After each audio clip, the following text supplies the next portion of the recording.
good morning to all. It feels really nice to get connected with you once again. Like I told you last week, today's English class will be about literature. Okay, so the section C of the question paper has the literature questions in it, and it carries 30 marks. Okay, so as far as grade 11 English core is concerned, you have two books. One is Hornbill, the other one is Snapshots. Okay, Hornbill is the main course book, and it has the combination of both prose and poetry, whereas Snapshots is basically a supplementary sort of book, and in that we have only lessons, okay, prose pieces, and from Snapshots you could expect long answer type questions. Okay, with that being said, I would like to start the poem. The first poem is titled as A Photograph, okay, by Shirley Tolson, as you can see here. Okay, this is the first poem which I'm going to teach you today. Okay, welcome to grade 11 English class. Okay, shall we get on with the poem? Before that, I shall read the poem and then I shall give you explanation stanza by stanza. Okay, followed by the explanation for the poetic devices used by the poet Shirley Tolson. Okay, before all that, I would like to give you only one suggestion, and that is, kindly have the copies of the poems and the prose pieces with you, since the PDFs for all the subjects have been sent to you. Subjects, books have been sent to you. So kindly download it and keep it with you, the copy of it with you, especially the poems. Okay, because without the copy of the poem you cannot understand the poem. The concept, the idea, the main theme of the poem could be very well understood only when you have the copy of the poem in your hands. Okay, now the work done for the next day would be posted the previous day only. Okay, so have the copy of the poems or the texts of any subject with you during the session, so that you can understand the subject or the concept better. Okay, with that I would like to start the poem. Okay, A Photograph by Shirley Tolson. The cardboard shows me how it was when two girl cousins went paddling, each one holding one of my mother's hands. And she, the big girl, some 12 years or so. All three stood still to smile through their hair at the uncle with the camera. A sweet face, my mother's, that was before I was born. And the sea, which appears to have changed less, washed their terribly transient feet. Some 20-30 years later, she would laugh at the snapshot. See Betty and Dolly, she would say, and look how they dressed us for the beach. The sea holiday was her past, mine is her laughter. Both wry with the labored ease of loss. And she has been dead nearly as many years as that girl lived. And of this circumstance, there is nothing to say at all. It's silence, silences. Okay? So, in the first stanza, the poet, that is Shirley Tolson, is looking at her mother's photograph, which has the frame of the cardboard. Okay? Which has the cardboard frame. She looks at it and she thinks about how her mother looks during her sea holiday. Okay, there are three girls in the photograph. The first one is Betty, the second one is Dolly, and between these two girl cousins we have the poet's mother standing. Okay, they are paddling, which means walking on the seashore. As I told you earlier, it is a sea holiday, a beach holiday, and there is an uncle with them who is taking the snapshot. Okay, so they are all enjoying their sea holiday, and she feels her mother to be very happy when the photograph was taken. Okay, and there's an adjective used by the poet which should be taken into account, because there are n number of adjectives to describe a person's attribute or person's state of mind in one particular circumstance.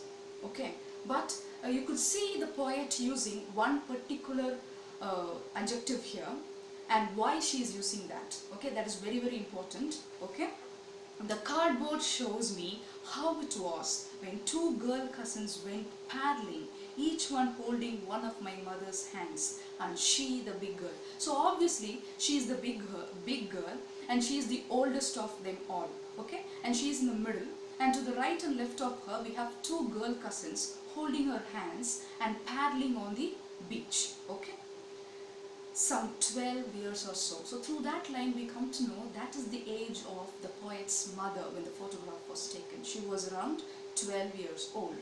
Okay, all three stood still to smile through their hair. Okay, so when you are in a kind of a professional setup, or when you are visiting somebody, when you are in some kind of an celebrating some kind of an occasion or something, we all would make sure that our hair is combed properly.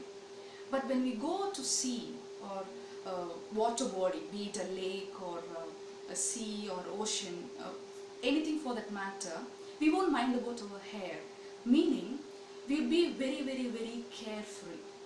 Okay, the poet is arriving at the kind of carefree attitude that these three girls are having when this photograph was taken. Okay, so all three stood still to smile through their hair at the uncle with the camera. So stood still to smile is the alliteration here. So alliteration meaning the repetition of initial consonant sounds. Okay, so all three are standing still, smiling through their hair. So when we go on a beach holiday or a sea holiday, we won't be worrying about how our hair looks, how we look, because we would be focused only on enjoying ourselves, enjoying the sea, enjoying the air, enjoying the walk on the sand, the paddling as such.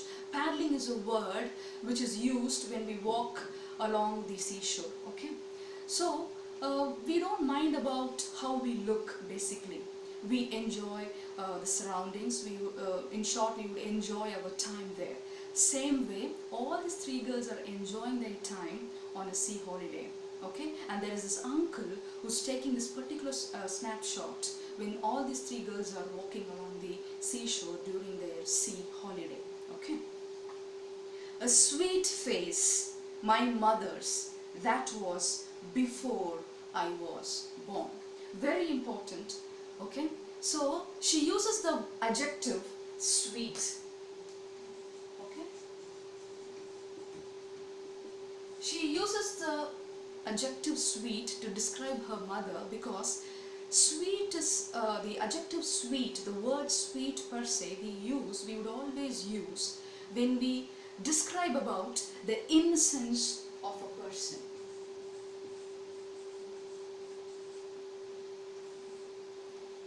Okay, so at the same time, carefree days.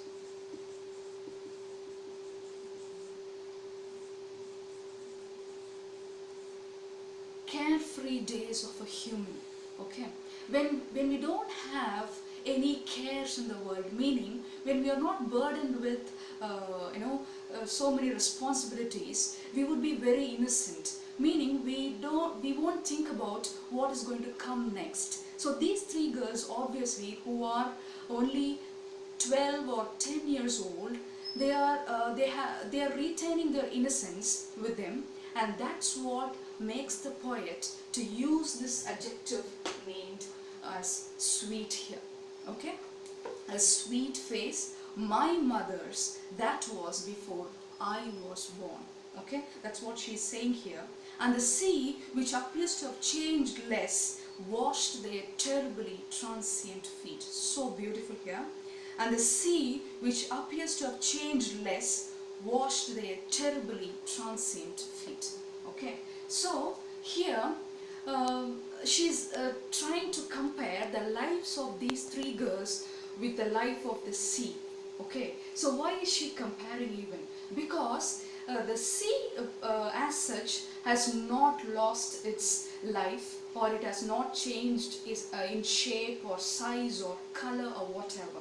Okay, in other words, it has not grown old, or in other words, it has not gone out of existence. It's just there.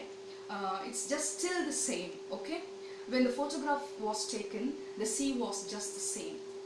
Okay, and when the poet is looking at her mother in the cardboard framed photograph, again the sea is just the same. The sea is remaining just the same. That's what she is arriving at here. Okay, the point that she tries to make is the temporary existence of humans on this planet Earth.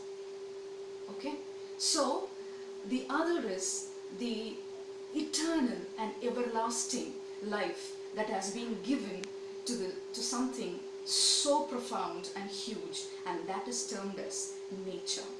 Okay, so she is just weighing in the two subtle factors here.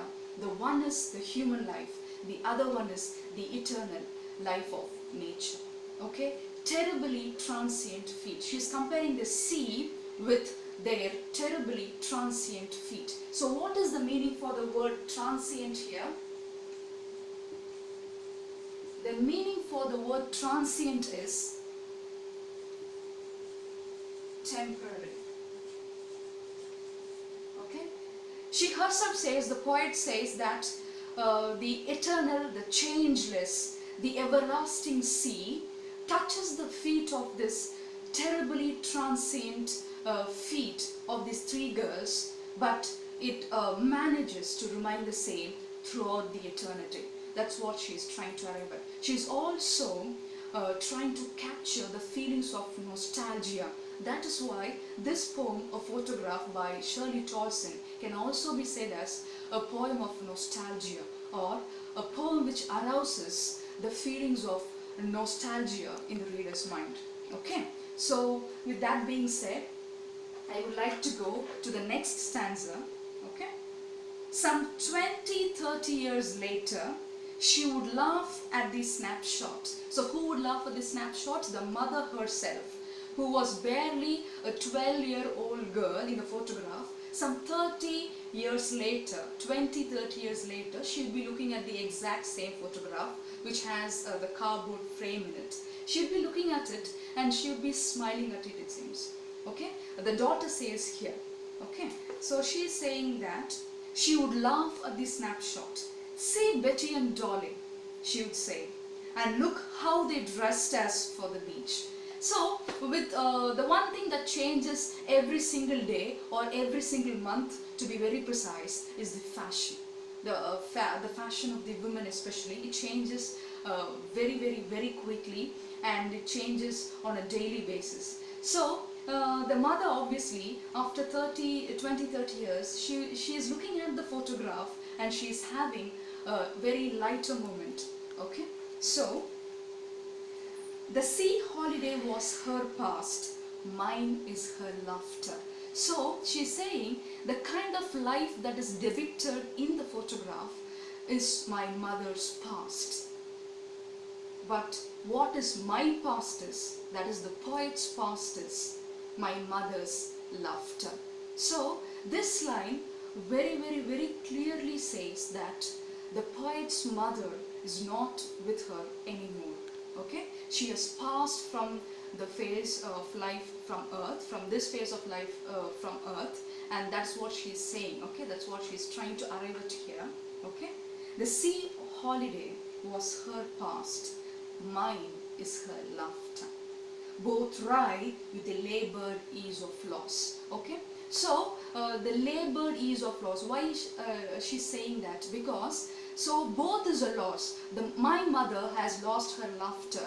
I have lost my mother. My mother has lost her carefree childhood days. So what? Still we are trying to go on with our lives. Why? Because that is what life teaches us, to make ourselves more clearer and more to get us understand the concept of clarity as we live our lives on day-to-day basis. So whatever happens, life just goes on. Okay. So both right with the labored ease of loss, even though the loss has happened. Okay. Now we are getting along with our lives. It's kind of an ease, even though it was a labored loss, it has created a kind of ease in my heart. It's a kind of, in another sense, we can also say that the poet has achieved a sense of peace within herself, and it also can be said as a sense of victory over the nostalgia, okay, the mother's memory.